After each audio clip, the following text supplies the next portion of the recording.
Hello नमस्कार, स्वागत है आपका अपने चैनल टॉप हिंदी क्लासेस में। आज हम लोग देखने वाले हैं हिंदी से संबंधित 25 महत्वपूर्ण प्रश्न जो आने वाले किसी भी एग्जाम के लिए महत्वपूर्ण है। आप लोग वीडियो को शुरू से अंत तक देखें और चैनल पर नए हो तो प्लीज़ चैनल को सब्सक्राइब कर लें। देखते हैं क्वेश्चन नंबर 1। उल्टा चोर कोतवाल को डांटे, इस लोकोक्ति का क्या अर्थ है? दुष्ट के साथ दुष्टता करना, कर्मों का फल शीघ्र मिलना, अपराधी ही पकड़ने वाले को डांट लगाएं, उद्योगी को ही धन मिलता है। तो इसका राइट आंसर हो जाएगा ऑप्शन नंबर सी, अपराधी ही पकड़ने वाले को डांट लगाए। उल्टा चोर कोतवाल को डांटे, इस लोकोक्ति का अर्थ है अपराधी ही पकड़ने वाले को डांट लगाए। तो इस तरह right answer option number C हो जाएगा। लोकोक्ति का अर्थ क्या होता है? लोक में प्रचलित उक्ति, उसे हम लोग क्या कहते हैं? लोकोक्ति या कहावत कहते हैं। तो इसका right answer option number C हो जाएगा। क्वेश्चन नंबर 2, ईंट का जवाब पत्थर, इस लोकोक्ति का क्या अर्थ है? दुष्ट के साथ दुष्टता करना, कर्मों का फल शीघ्र मिलना, अपराधी ही पकड़ने वाले को डांट लगाए, उद्योगी ही धन मिलता है, उद्योगी को ही धन मिलता है। तो इसका राइट आंसर हो जाएगा ऑप्शन नंबर ए, दुष्ट के साथ दुष्टता करना। ईंट का जवाब पत्थर, इस लोकोक्ति का अर्थ है दुष्ट के साथ दुष्टता करना। तो इसका right answer option number A हो जाएगा। क्वेश्चन नंबर 3, वैशाख नंदन किसका पर्यायवाची शब्द है? रावण, कुंठित, गधा या मूर्ख का? तो इसका राइट आंसर हो जाएगा ऑप्शन नंबर सी, गधा का। वैशाख नंदन किसका पर्यायवाची है? वैशाख नंदन गधा का पर्यायवाची है। तो इस तरह राइट आंसर ऑप्शन नंबर क्या हो जाएगा? सी हो जाएगा।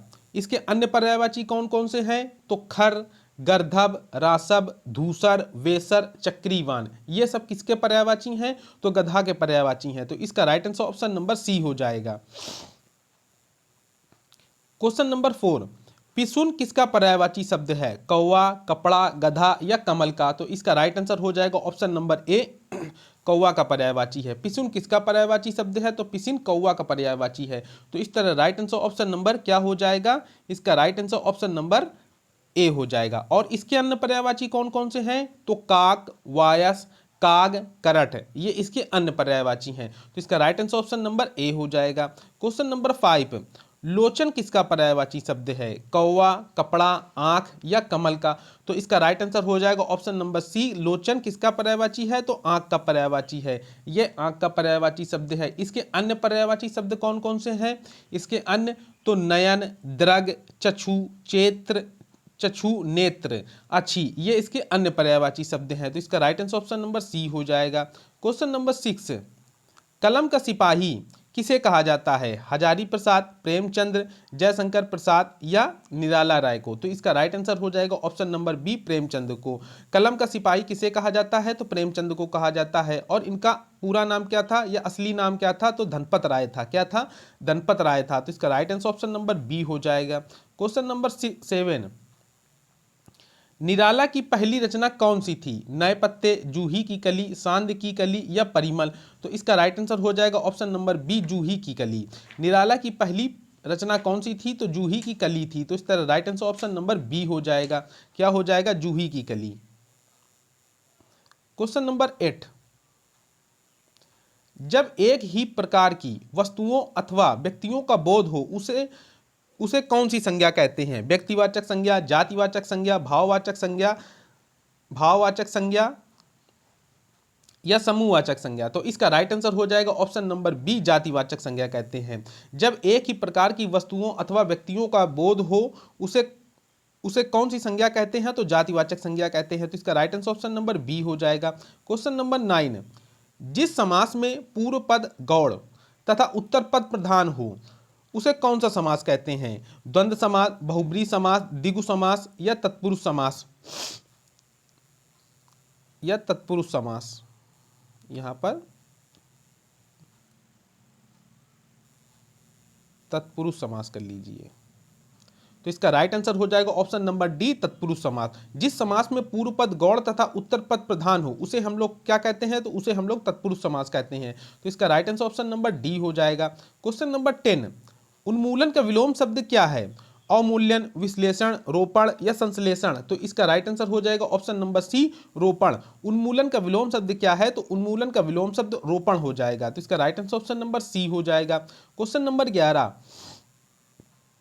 मीठा अमरूद में मीठा विशेषण विशेषण किस कोटि का है? किस कोटि का? परिमाणवाचक, गुणवाचक, व्यक्तिवाचक या संख्यावाचक? तो इसका राइट आंसर हो जाएगा ऑप्शन नंबर बी, गुणवाचक। मीठा अमरूद में मीठा विशेषण किस कोटि का है? तो यह कैसा है? तो यह गुणवाचक है। तो इसका right answer option number B हो जाएगा। विशेषण कितने प्रकार के होते हैं? तो विशेषण 4 प्रकार के होते हैं। कौन कौन से? सार्वनामिक विशेषण, गुणवाचक विशेषण, संख्यावाचक विशेषण और परिमाण बोधक विशेषण। ये कुल 4 होते हैं। और विशेषण किसे कहते हैं? संज्ञा या सर्वनाम की विशेषता बतलाने वाले शब्दों को विशेषण कहते हैं। तो इसका right answer option number B हो जाएगा। क्वेश्चन नंबर 12, जो क्रिया अभी हो रही हो उसे क्या कहते हैं? अपूर्ण वर्तमान, सामान्य वर्तमान, संदिग्ध वर्तमान या इनमें से कोई नहीं? तो इसका राइट आंसर हो जाएगा ऑप्शन नंबर ए, अपूर्ण वर्तमान कहते हैं। जो क्रिया अभी हो रही हो उसे हम लोग क्या कहते हैं? तो अपूर्ण वर्तमान कहते हैं। तो इसका right answer option number A हो जाएगा। काल कितने प्रकार के होते हैं? तो काल 3 प्रकार के होते हैं। कौन कौन से? वर्तमान काल, भूतकाल और भविष्य काल। जिसमें वर्तमान काल के कितने भेद होते हैं? तो 5 भेद होते हैं। कितने होते हैं? तो 5 भेद होते हैं। इसी तरह भूतकाल के कितने भेद होते हैं? तो 6 भेद होते हैं। और भविष्य काल के भेद कितने होते हैं? तो 3 भेद होते हैं। तो इसका right answer option number A हो जाएगा। क्वेश्चन नंबर 13, प्रत्येक शब्द में कौन सा उपसर्ग है? प्रा, प्रति, एक या इक? तो इसका राइट आंसर हो जाएगा ऑप्शन नंबर बी, प्रति। प्रत्येक शब्द में कौन सा उपसर्ग है? प्रत्येक शब्द में प्रति उपसर्ग है।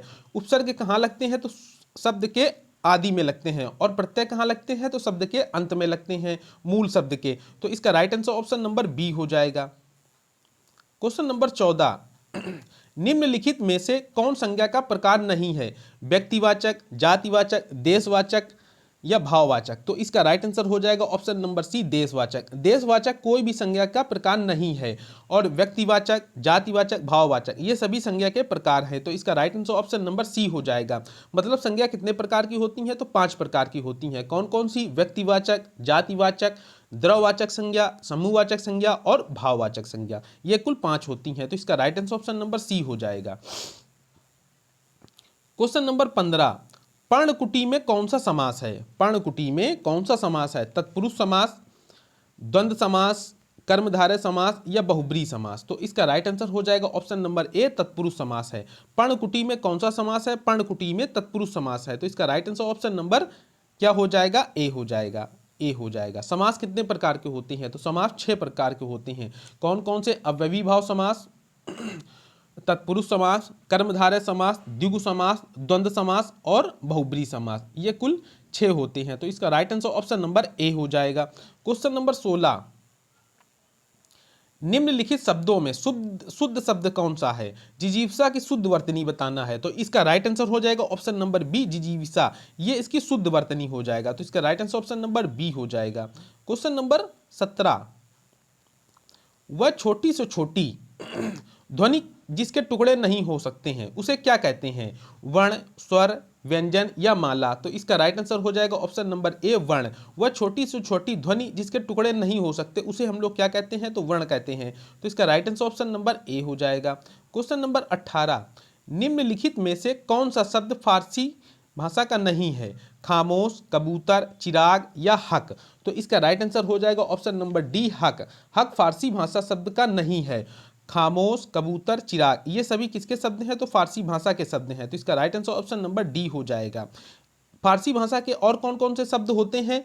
तो बर्फी, मजा, मकान, मजदूर, मोर्चा, सरदार, शादी, सितार, लेकिन, लगाम, हफ्ता, सरकार ये सभी कैसे शब्द होते हैं? तो ये सभी शब्द फारसी भाषा के होते हैं। तो इसका right answer option number D हो जाएगा।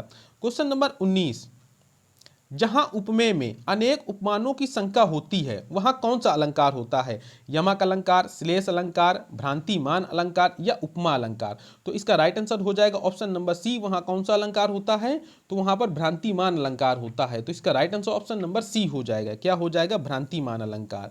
जहां उपमेय में अनेक उपमानों की संख्या होती है वहां कौन सा अलंकार होता है? तो वहां पर भ्रांतिमान अलंकार होता है। तो इस तरह right answer option number C हो जाएगा।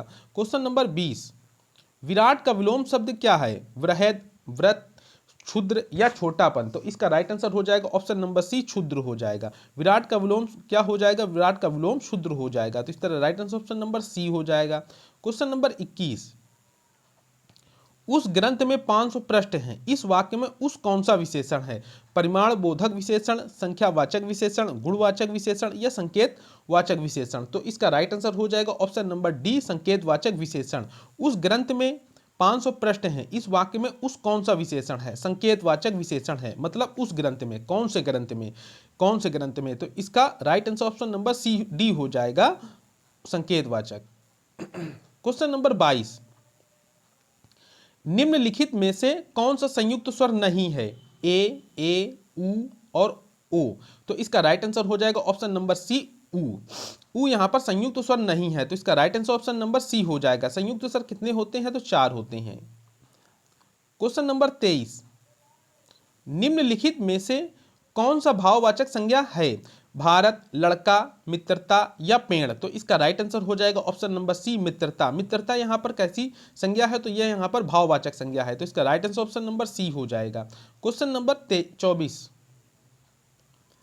निम्नलिखित में से कौन सा शब्द जातिवाचक संज्ञा शब्द है? कामायनी, आम, रसीला या वकील। तो इसका राइट आंसर हो जाएगा ऑप्शन नंबर क्या हो जाएगा? डी हो जाएगा, वकील। वकील यहां पर कैसी संज्ञा है? तो वकील यहां पर जातिवाचक संज्ञा है। कैसी संज्ञा है? तो जातिवाचक संज्ञा है, तो इसका right answer option number D हो जाएगा, जातिवाचक संज्ञा है। संज्ञा कितने प्रकार की होती हैं? 5 प्रकार की, व्यक्तिवाचक, जातिवाचक, द्रववाचक, समूहवाचक और भाववाचक। जातिवाचक संज्ञा किसे कहते हैं? जो संज्ञा किसी जाति का बोध कराती हो उन्हें हम लोग जातिवाचक संज्ञा कहते हैं, जैसे लड़की, पर्वत, नदी आदि। यहाँ पर नदी जातिवाचक संज्ञा है क्योंकि यह सभी नदियों का बोध कराती है, किंतु गंगा एक विशेष नदी है, इसलिए गंगा को हम लोग क्या कहेंगे? तो गंगा को हम लोग व्यक्तिवाचक संज्ञा कहेंगे। अगर पूरी नदियों की बात करें तो क्या कहेंगे? जातिवाचक। अगर स्पेशल गंगा, सरस्वती, बेतवा, सिंधु, केन, इन सभी की बात की जाए तो ये सभी क्या हो जाएंगी? व्यक्तिवाचक संज्ञा हो जाएंगी। तो इसका right answer option number D हो जाएगा। क्वेश्चन नंबर 25 और ये वीडियो का लास्ट प्रश्न है, रचना की दृष्टि से क्रिया के कितने भेद हैं? 3, 2, 4 या 5। तो इसका राइट आंसर हो जाएगा ऑप्शन नंबर बी, 2 भेद हैं। रचना की दृष्टि से क्रिया के कितने भेद हैं? रचना की दृष्टि से क्रिया के 2 भेद हैं। वो कौन कौन से हैं? तो पहला है सकर्मक क्रिया और दूसरा है अकर्मक क्रिया। सकर्मक क्रिया किसे कहते हैं? जिस क्रिया के साथ कर्म हो या कर्म की संभावना हो तथा जिस क्रिया का फल कर्म पर पड़ता हो उसे हम लोग सकर्मक क्रिया कहते हैं। जैसे राम फल खाता है तो हम लोग प्रश्न करेंगे क्या खाता है, तो पता चलेगा फल खाता है, तो इससे इसकी पहचान हो जाएगी। और अकर्मक क्रिया किसे कहते हैं? अकर्मक क्रिया के साथ कर्म नहीं होता है तथा उसका फल कर्ता पर पड़ता है। जैसे राधा रोती है तो इसमें कर्म का अभाव है। अगर हम लोग प्रश्न करेंगे राधा रोती है, क्या रोती है, तो कुछ नहीं पता चल रहा है, तो इससे इसकी पहचान हो जाएगी क्या करने से। सकर्मक में भी क्या करने से पहचान होती है और अकर्मक में भी क्या करने से पहचान होती है। तो इस तरह right answer option number B हो जाएगा, सकर्मक और अकर्मक। यह वीडियो का लास्ट प्रश्न था। इस वीडियो में अभी हम लोगों ने हिंदी से संबंधित 25 महत्वपूर्ण प्रश्नों को हल किया है। वीडियो अच्छा लगा हो तो प्लीज़ चैनल को लाइक तथा शेयर कर दें। मिलते हैं नेक्स्ट वीडियो में। Thanks for watching.